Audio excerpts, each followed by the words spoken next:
My wife announced, "I want an open marriage or I'm filing for divorce." I calmly said, "Let's open it." Then I introduced her to my lawyer the next day. Apparently my openness wasn't what she had in mind. Her backpedaling was spectacular. I, 48 male, have been married to Denise, 45, for 22 years. 2 kids in college, nice suburban house, the whole American dream package. Or so I thought until last Thursday night. We were sitting on the patio after dinner, having wine. She'd been acting weird for weeks. New wardrobe, constantly on her phone, sudden interest in self-care retreats. Should have seen it coming. "Robert, we need to talk about our marriage." "Okay, what about it?"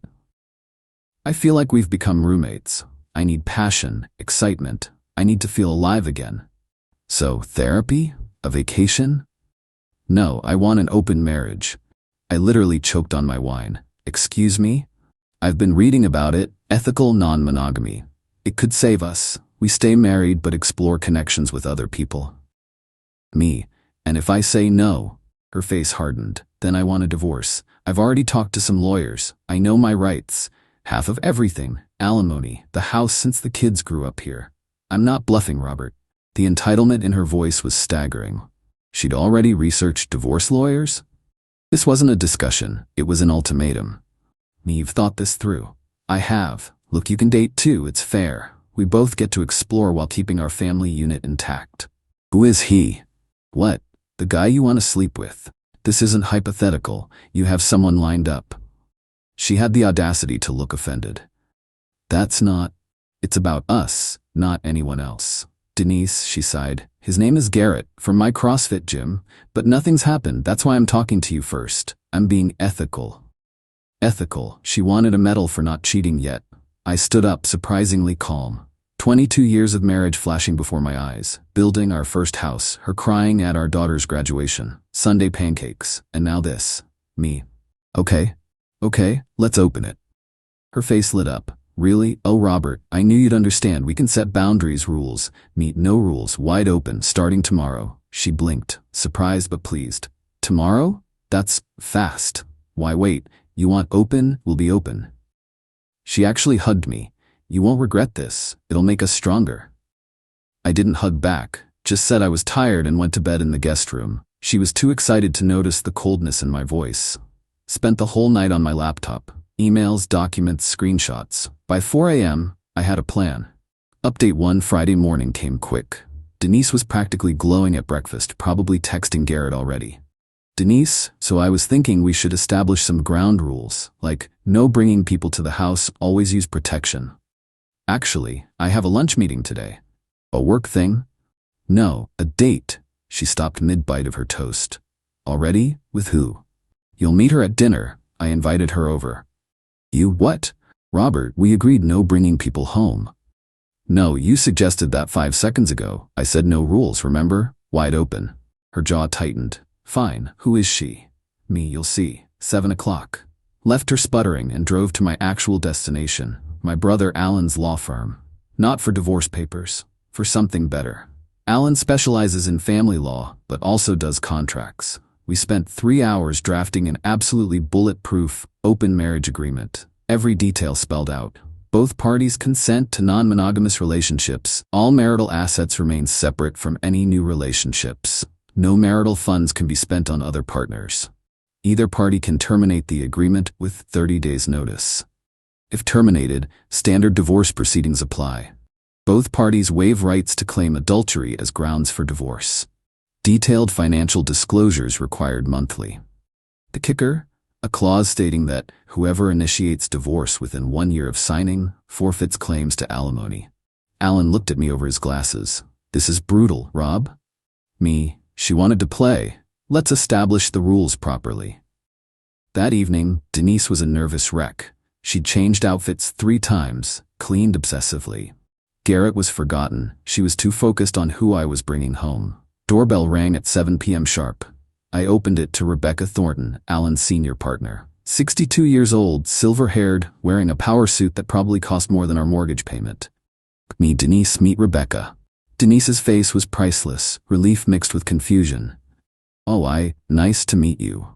You're a bit older than I expected." Rebecca smiled like a shark. I specialize in December-May relationships. Robert's exactly my type. Denise looked ill. I poured wine. Rebecca's a lawyer, senior partner at Thornton, Kravitz & Associates. How nice. Actually, I'm here professionally. Robert retained me this afternoon. Retained you? For what? I slid the contract across the table. Our open marriage agreement, to protect both of us. Denise started reading, her face getting paler with each page. Denise, this is insane. Monthly financial disclosures, forfeiting alimony, standard protections in consensual non-monogamy arrangements. You did research this, correct? Not like this. This is a business contract. Me, you threatened divorce and researched lawyers? I'm just being thorough. If you prefer, we can proceed with traditional divorce proceedings. I have those papers as well. She placed a second folder on the table. Divorce petition, already filled out. Denise was trapped and she knew it. Sign the agreement or get divorced right now without her CrossFit boyfriend lined up as a safety net. Denise, I need time to think. Of course, you should have your own lawyer review it. I recommend getting someone familiar with polyamory agreements. Rebecca left after an hour of explaining various clauses. Denise hadn't said 10 words. After she left, Denise exploded. Denise, that wasn't a date. You tricked me. I never said it was a romantic date. I said I had a lunch meeting and was bringing someone to dinner. You assumed. This agreement is ridiculous. No one signed something like this. Then don't. We can do the divorce instead. You're being vindictive. I'm being practical. You want to fundamentally change our marriage contract? Fine. Let's get the new terms in writing. She stormed off. Came back an hour later. Denise, if I sign this, you'll really be okay with an open marriage? Me, I said yes, didn't I?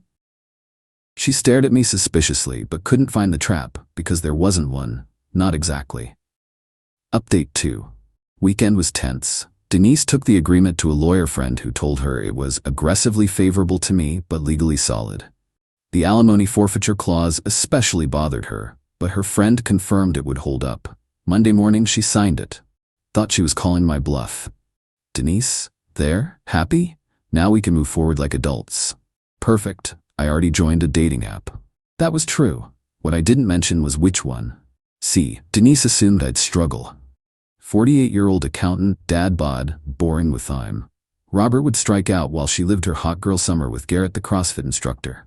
But I'd done my homework. Joined a specific dating service. Established arrangements, connecting successful older men with women seeking financial support. Not sugar babies exactly, more like mutually beneficial relationships. My profile was honest, married, open relationship, financially stable, seeking companionship. The response was immediate. Dozens of messages from women 25 to 40 looking for someone to pay their student loans, cover rent, or fund their startup. Meanwhile, Denise was discovering that Garrett wasn't quite what she expected. Tuesday, she came home from the gym furious. Denise, Garrett's married. Me, so are you. His wife doesn't know. He thought I was offering an affair. Weren't you? No, this is ethical non-monogamy. He has to tell his wife. I laughed. Actually laughed. Me, you think a 32-year-old CrossFit instructor wants to tell his wife he's dating a 45-year-old married woman? The age comment stung. I could see it. Wednesday, I had my first actual date. Jennifer, 29, marketing degree, drowning in student debt. We met for coffee. Jennifer, so your wife's really cool with this? Me, here's the signed agreement. Wow, okay, and you're looking for companionship, dinners, events, conversation. I'll cover your student loan payments and a monthly allowance. That's it? No expectations? Me, none. I just want to enjoy nice evenings with someone who actually wants to be there. She agreed. $2,000 a month plus loan payments. Cheaper than the divorce Denise threatened. I told Denise that night. You're paying someone to date you? It's an arrangement, very open, very ethical. She knows exactly what she's getting. That's prostitution. No, it's companionship. We haven't even kissed. Unlike you and Garrett, oh wait, he won't touch you now that he knows you want more than an affair. She went on Tinder that night, matched with dozens of guys, went on 3 dates that week, came home from each one increasingly frustrated. They all just want sex. Shocking. Men on dating apps want casual sex with married women. The younger ones are immature, the older ones are creepy or divorced with baggage. Maybe try being honest about what you're looking for. I am. But when I mention I'm married and it's open, they either unmatch or just want to hook up. Meanwhile, Jennifer and I were having lovely dinners. She was smart, funny, actually interested in my boring work stories because I was literally paying off her crushing debt. Win-win. Update 3. Week 3 of our open marriage, and Denise was spiraling. She'd been on 8 dates, 2 ghosted her after sleeping with her. 3 wanted sugar mama arrangements, hilarious karma. 1 turned out to be married and looking for a secret affair. 1 was perfect until his wife called Denise screaming because he'd lied about being divorced. The last one was actually single and interested, but he was 26 and lived with his parents. Meanwhile, I was having the time of my life. Not romantically. This wasn't about revenge dating. It was about showing Denise the reality of what she'd demanded. Thursday night, there was a charity gala for my company. Usually, Denise complained about these events. Now she assumed she'd still be my +1. What time should I be ready? Me. For what? The gala. Oh, I'm taking Rebecca. Your lawyer? Me. She enjoys these events. Great networking for her firm. I'm your wife. Me. In an open marriage, you can't claim spouse privilege when it's convenient. She threw a wine glass. Missed me, shattered against the wall. Me. That's coming out of your personal account, per our agreement. Shared property damage clause. Friday, she tried a power move. Showed up at my office with lunch, something she hadn't done in 5 years, wearing a dress I'd bought her for our anniversary. Denise. Thought we could talk. My assistant, who knew the situation, asked loudly, Mr. Peterson, should I cancel your lunch meeting with Jennifer? Denise left the lunch on my desk and stormed out. That evening, ultimatum time. Denise, I want to close the marriage. Me. Okay. File for divorce. No, I want to stop this open arrangement and work on us. The agreement requires 30 days notice from both parties to terminate. Fine, I'm giving notice. Cool, I'm not. Her face went through 5 emotions in 3 seconds. You have to. Me. Actually, I don't. Section 7, paragraph 3, both parties must consent to closure, otherwise standard divorce proceedings apply. You planned this. You demanded this. I'm just playing by the rules you insisted on. I'll divorce you anyway. Go ahead. But remember the alimony clause, and I've documented every date you've been on per our financial disclosure requirements. Your Uber receipts to men's apartments at 2 a.m. won't look great in court. She realized the trap she'd walked into. She could stay in the open marriage she now hated, or divorce and lose alimony rights while looking like the cheater. Saturday morning, she tried emotional manipulation. Denise, Robert, I love you. I made a mistake. Me, you threatened divorce to coerce me into letting you sleep with Garrett. Denise, I was confused. Midlife crisis, hormones. For 6 months while you researched divorce lawyers? She started crying. Real tears this time. What do you want? Me, I wanted a faithful wife. That ship sailed. So this is punishment? Me, this is what you demanded. Open marriage. I'm just better at it than you expected. Update 4 week 5. Denise went nuclear. First, she called my mother, told her I was having affairs and destroying our family. Mom called me confused. Me, she demanded an open marriage, Mom. I have it in writing. Oh honey, she played stupid games. Even my traditional Catholic mother was on my side. That's how badly Denise had miscalculated. Next, she tried to seduce me. Came to bed in lingerie I hadn't seen in 10 years. Denise, remember when we were with Garrett? She deflated. That was cruel. Me, that was honest. Then came the investigation. She hired a private investigator to follow Jennifer, convinced she'd find something illegal about our arrangement. The PI found nothing because there was nothing to find, just dinners and conversation. But the PI did find something else. Garrett, her CrossFit crush, had started dating a 22-year-old gym member. Posted it all over Instagram. Denise saw it during spin class and had a meltdown, got banned from the gym. Thursday, she made her biggest mistake. Went to Rebecca's law firm to threaten a malpractice suit, claiming Rebecca had taken advantage of our marital problems. Rebecca, cool as ice, pulled up security footage of our dinner. Mrs. Peterson, you're on camera reviewing and signing the agreement without coercion. You had 5 days to consider and your own legal counsel. Would you like to discuss defamation charges? Denise left humiliated. That night, she broke. What will it take? For what? To end this. To go back. We can't go back. You burned that bridge. Then forward, counseling, anything. Here's my offer. One time only. We divorce. Mediated, not contested. I keep my retirement and the investment account. You get the house, your car, and half the savings. No alimony either direction. Clean break. That's less than I'd get in a normal divorce. In a normal divorce, I wouldn't have documentation of your infidelity attempts and the signed agreement showing you initiated this. You'd really divorce me after 22 years? You ended our marriage the moment you threatened divorce to sleep with another man. I'm just handling the paperwork. She asked for time to think. I gave her the weekend. Final update. It's been 3 months since this started. Time for the conclusion. Denise took the deal. Not happily, but she took it. The mediation was quick, 2 sessions and done. The mediator actually complimented how prepared my documentation was. 22 years ended with a whimper, not a bang. The house sale closed last week. Denise got her half but discovered that maintaining it solo plus property taxes ate up most of her salary. She's apartment hunting now. Meanwhile, I bought a nice condo downtown. 2 bedrooms, modern kitchen, 0 memories of betrayal. Jennifer and I ended our arrangement when the divorce finalized. She was grateful. I'd paid off $30,000 in student loans and helped her get a job at my company's marketing department. Different building, no conflicts. We're actually friends now. She sends me memes about tax season. Denise tried one last manipulation 2 weeks ago. Showed up at my condo with a bottle of wine and photo albums. Denise, remember our trip to Hawaii? Our daughter's first Christmas? Me. I remember everything, including you choosing Garrett over our marriage. I never slept with him. Because he rejected you, not because you didn't try. She finally said what she'd been holding back. You never loved me. If you did, you would have fought for us.